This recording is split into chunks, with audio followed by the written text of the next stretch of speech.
akan pamit lebih dahulu karena beliau pesawatnya jam 11 di Surabaya. Ahlan wa sahlan Gus Miftah.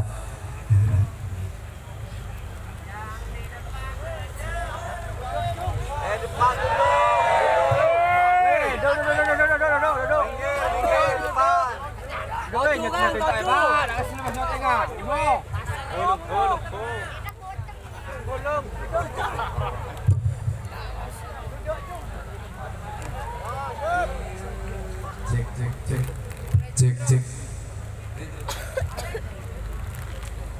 Assalamualaikum warahmatullahi wabarakatuh.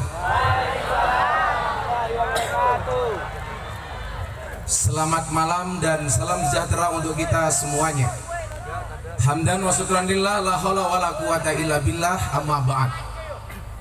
Yang terhormat Bapak Kapolri, semoga semua badai yang datang, yakinlah badai itu datang tidak untuk mengganggumu, tapi untuk membersihkan jalanmu.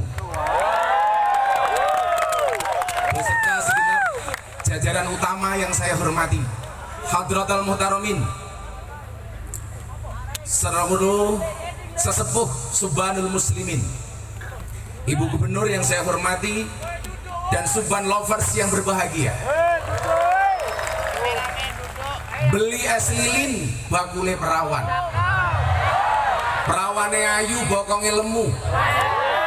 Hai Subhanul Muslimin yang cantik dan tampan, izinkan aku mengucapkan I love you.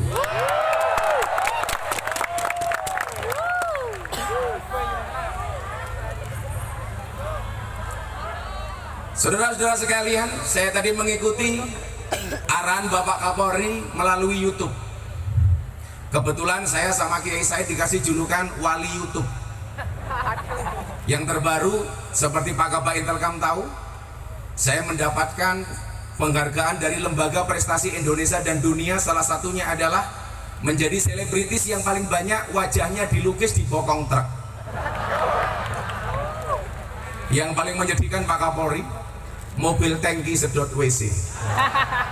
Ada gambarnya Gus Miftah. Saya teringat dengan apa yang disampaikan oleh Kiai Muhammad Ason Haji dalam kitab Jurumiyah. Fa amma domatu fatakunu alamatan lirraf'i, wa ammal kasratu fatakunu alamatan lil khafdi. Betul? Artinya apa? Kalau bangsa ini pengen menjadi bangsa yang besar, syaratnya adalah harus dhammah. Dhammah itu apa? Bersatu. Son Haji mengatakan persatuan adalah merupakan tanda-tanda kemuliaan. Persatuan adalah merupakan tanda-tanda keluhuran. Persatuan adalah merupakan tanda-tanda ketinggian. Artinya apa? Kalau bangsa ini pengen besar, gampang. Jadilah bangsa yang bersatu. Bagaimana caranya? Saya mencatat, pintu radikalisme itu adalah berangkat dari kebencian yang berlebih kepada pemimpin. Coba kita lihat, muncul BLT semuanya teriak-teriak minta BLT, tapi begitu BBM naik sedikit semuanya tidak terima. Artinya apa? Kalau dapat nikmat kita diam, begitu dapat ujian kita teriak-teriak. Ini orangnya juga datang, biasanya jilbabnya putih.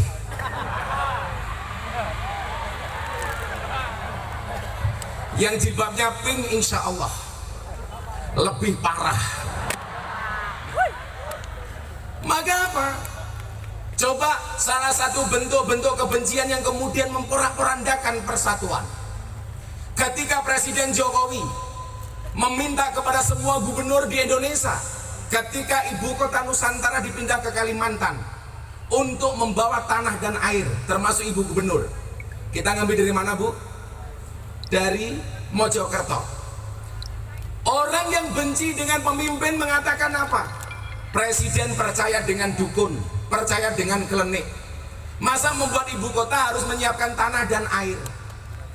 Dia lupa bagaimana kemudian ketika Kanjeng Sunan Kalijaga membuat Masjid Demak, yang merupakan proyek dari Kanjeng Sunan Kalijaga, yang sama-sama Anda tahu Sunan Kalijaga merupakan guru dari Joko Tingkir. yang hari ini lagunya kembali viral. Joko Tingkir ngombe dawet, ora tau dikir ndase mumet. Nyanyikan. Ini lagu favoritnya Bu Khofifah ini. Saya ditanya, Gus, kontroversi lagu Joko Tingkir bagaimana? Kontroversinya di mana? Itu menghina Joko Tingkir. Menghinanya di mana? Ngombe dawet. Justru benar. Kalau zaman Joko Tingkir itu adanya cuma degan, kopi sama dawet. Yang salah itu kalau Joko Tingkir ngombe boba. Kenapa? Zaman Joko Tingkir belum ada boba. Makanya santai-santai saja, Mas. Kalau saya rubah Bu Gubernur Pak Kapolri, saya cuma bilang Joko Tingkir minumnya kopi, kopi ditanam di pinggir kali. Ayo berpikir tentang negeri ini, kalau bukan kita siapa? Kalau bukan kita siapa lagi? Musik. Lanjut. Musiknya telat. Kanjeng Sunan Kalijogo ketika membuat Masjid Demak, kalau seandainya digarap sendiri oleh Kanjeng Sunan Kalijogo, pasti jadi wali. Tapi nyatanya apa? Fakta mencatat Kanjeng Sunan Kalijogo melibatkan semua wali untuk bahu-membahu membangun Masjid Demak. Apa semangat yang dibawa oleh Kanjeng Sunan Kalijogo? Persatuan. Kemudian yang kedua, menghargai kearifan lokal. Sehingga apa? Semua daerah merasa memiliki sense of belonging terhadap Masjid Demak. Tidakkah kita berpikir kenapa Presiden mengendaki tanah dan air dari seluruh bangsa Indonesia? Jawabannya adalah supaya semua anak bangsa memiliki rasa sense of belonging terhadap ibu kota Nusantara yang baru yang ada di Kalimantan. Gobloknya apa? Ada orang bilang, kenapa ibu kota dipindah ke tempat buangan jin, setan, demit, dan iblis? Artinya apa? Dia tidak memahami filosofi lita'arofu di dalam surat Al-Hujurat ayat 13. Orang yang mengatakan ini berarti apa? Tidak menghargai kearifan lokal orang Kalimantan. Maka ketika saya ditanya, Gus, bagaimana pendapat Gus Miftah ibu kota dipindah ke Kalimantan? Saya jawab, nggak masalah ibu kota dipindah ke Kalimantan, asalkan kamu tidak kembali ke hati mantan.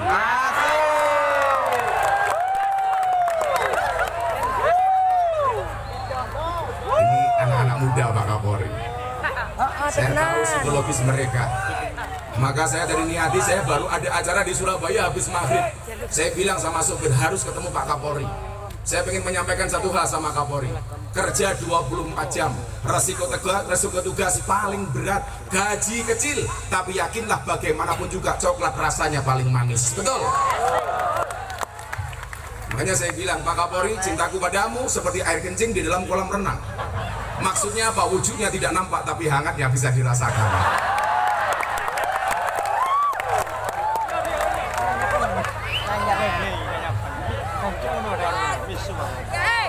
Orang percaya jajalan, sing bengok mesti jomblo itu. Santai saja belum. Sego liwet lawe jantah, sego rawon kurang uyah. Ampun tanglet kapan jomblo nih? Pacar mau, boten kan? Pacar mau, boten kan? Yang horatu, salam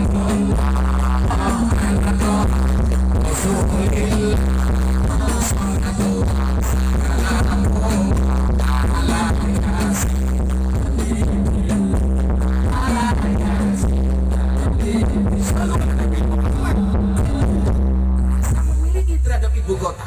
Makanya kemudian apa? Kita sebagai orang Ahlus Sunnah wal Jamaah dituntut mengamalkan surat Al-Baqarah ayat 143. Wa kadzalika ja'alnakum ummatan wasaton. Wasatiyah. Saya ditanya, kok Gus Miftah belain Pak Jokowi? Oh tidak. Saya punya prinsip. Wasatiyah di dalam Al-Quran mengamanatkan, baik di dalam beragama maupun berbangsa. Maka saya sering komunikasi dengan Pak Asrena, dengan Pak Aslok, izin Pak Kapolri, soal moderasi beragama. Saya punya gerakan moderasi beragama. Beragama dan berbangsa yang happy dan menyenangkan. Bagaimana kemudian orang beragama itu asik? Kalau kemudian memang pemerintah salah dalam hal berbangsa, kita kritik, tapi tentunya dengan cara yang baik. Terakhir sebelum Pak Kapolri meninggalkan tempat, karena Pak Kapolri harus naik pesawat, karena pesawat itu seperti cewek, mau dimengerti nggak mau mengerti.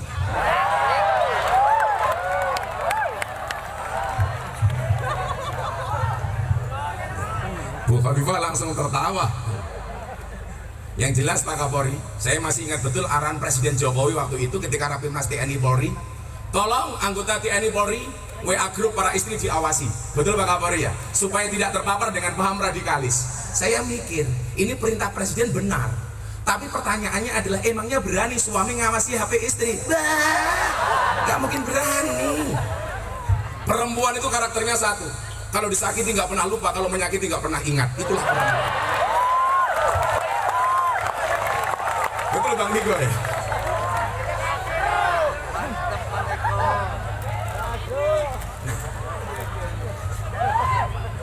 Boleh nggak Presiden dikritik? Boleh, tapi tentunya bil ma'ruf. Saya ingat betul ketika Presiden Jokowi menandatangani legalitas miras, saya termasuk orang yang pertama menolak. Tapi watawasaw bil haq watawasaw bis sabr, kita tolak dengan cara yang bagus. Waktu ditanya sama wartawan, saya bilang, mohon maaf Pak Presiden, saya Miftah, saya menolak dengan keras legalitas miras. Kenapa? Karena keharaman khamr dalam Al-Quran qat'i, tidak bisa ditawar-tawar. Maka saya menolak legalitas miras. Satu-satunya minuman keras yang layak dan boleh dikonsumsi adalah es batu. Saya ditelepon sama Pak Pratekno, sehari kemudian Presiden membatalkan legalitas miras. Artinya apa? Presiden tidak anti kritik. Tapi coba Anda bayangkan kasus terakhir di Gorontalo, bagaimana kemudian seorang mahasiswa menolak kebijakan kenaikan BBM, tapi dengan mengata-ngatai Presiden dengan kalimat yang kotor. Coba kita lihat dalam sejarah, sebelum Pak Kapolri meninggalkan tempat. Pak Kapolri, dulu ada Presiden namanya Khalifah Harun Ar-Rasyid. Dia pernah salah, didatangi sama ulama yang mulutnya keras. Jadi jangan kaget Pak Kapolri kalau ada ulama yang lunak, yang halus, yang cangkemnya atos, itu dari dulu sudah ada.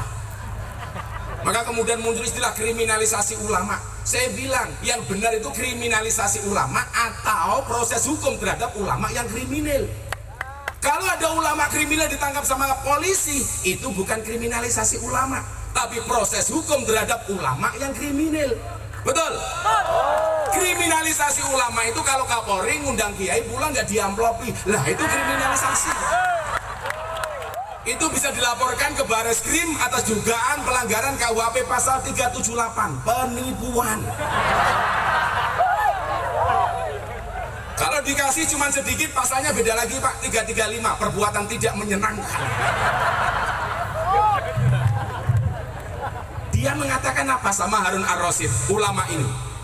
Hei, Khalifah Harun Ar-Rasyid, ini nasihun lak, saya akan memberikan nasihat kepada Anda. Famusa didun alaika, tapi sorry ya, nasihat saya agak keras. Fala tajidanna fi nafsika alayya say'an, tolong Anda jangan marah dengan saya. Apa jawaban Harun Ar-Rasyid? Innallaha ta'ala qad arsala man huwa khairum minka ila man huwa syarrum minni. Sesungguhnya Allah pernah mengutus orang yang lebih hebat dibandingkan Anda. Maksudnya siapa? Harun dan Musa. Ila man huwa syarrum minni, kepada orang yang lebih jelek dibandingkan saya. Maksudnya siapa? Fir'aun. Apa kata Allah kepada Harun dan Musa ketika memerintahkan Harun dan Musa untuk memberikan nasihat kepada Fir'aun yang ngaku Tuhan? Pak Kapolri, Fir'aun itu ngaku Tuhan, ana rabbukumul a'la. Bahkan hebatnya Fir'aun itu, mohon maaf, kalau dia seumur hidup makan gak pernah selilitan. Fir'aun itu selilitan hanya sekali. Ketika dia selilitan, dia marah-marah, Allah ngutus malaikat untuk dandani cangkeme Fir'aun. Akhirnya malaikat tanya, Allah, kenapa saya harus dandani mulutnya Fir'aun? Dijawab oleh Allah, wahai malaikat, tolong mulutnya Fir'aun didandani yang rapi. Mosok ngaku Gusti Allah kok cangkemnya selilitan. Akhirnya apa yang terjadi? Allah mengatakan kepada Harun dan Musa untuk memberikan nasihat kepada Fir'aun. Fakulalahu qawlalayyina. Harun, Musa, berbicaralah kepada Fir'aun dengan lemah dan lembut. Pertanyaan saya, apakah Pak Jokowi lebih hina dibandingkan Fir'aun sehingga kita ngomong kasar dengan Presiden? Apakah Kiai Ma'ruf lebih hina dibandingkan Fir'aun sehingga kita mencaci maki Kiai Ma'ruf? Padahal Allah tidak mengizinkan kalimat itu keluar dari Harun dan Musa. untuk menasehati Fir'aun. Maka malam hari ini saya sampaikan, tetap jaga persatuan. Saya selalu bilang Pak Kapolri, kita membutuhkan integritas dan loyalitas. Integritas dan loyalitas. Saya bilang, sehebat-hebatnya Superman kalah dengan super team. Superman itu goblok, badannya besar, bajunya es. Lebih goblok lagi pakai celana dalam di luar. Yang paling goblok siapa? Yang nonton. Lah orang goblok kenapa ditonton? Persoalannya adalah sekarang anak bangsa Indonesia banyak yang profesinya seperti wasit sepak bola. Maksudnya apa? Lari ke sana kemari mencari kesalahan orang lain. Betul? Yang paling menjengkelkan siapa? Wasit tinju. Ada orang berpelukan, dipisah. Orang jotos-jotosan dibiarkan, kan goblok. Maka la tadkhuluna jannata hatta tu'minu. Sekali-kali kamu tidak akan masuk surga sehingga kamu beriman. Wala tu'minuna hatta tahabu. Dan sekali-kali kamu belum dikatakan beriman sehingga memiliki rasa cinta dan kasih sayang. Mudah-mudahan cinta di antara kita menghadirkan ridho Allah untuk kita. Amin Allahumma. Melupakan Allah itu dosa, melupakan orang tua itu durhaka, melupakan subhanul muslimin mana bisa. Begitu Pak Kapolri, saya yakin panjenengan harus tindak malam hari ini. Saya menyumbangkan Gus Hafid, saya ikut Kapolri apa saya masih di sini Gus Hafid? Kita akan lanjutkan nanti setelah Pak Kapolri meninggalkan lokasi. Kita doakan mudah-mudahan polisi Indonesia semakin jaya. Amin. Shallu ala Nabi Muhammad.